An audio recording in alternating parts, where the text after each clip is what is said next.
Mae Bwletin y Farchnad nawr ar gael ar y wefan am mis Gorffennaf. Yn y Bwletin mis yma, dyn ni gyda gwybodaeth amdano beth yw'r tueddiad o flan cwsmeriaid a beth maen nhw edrych i prynu os yma'n dod i cigeidion a cigon.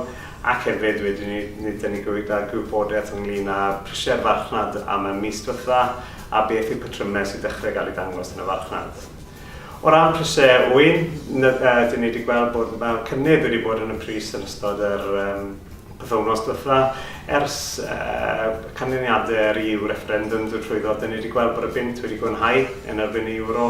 Effaith hwnna yw bod y cwmnïau sydd gyda ni yn Prydain Fawr sy'n allforio yn dod llawer fwy competitif ar y farchnad hynny, a mae hyn wedi dod o'r un pryd a mae galw o ran ein archfarchnadwr ni yn cynyddu wrth i nhw'n troi i stoco Cymraeg a hefyd cigon o wlad yma.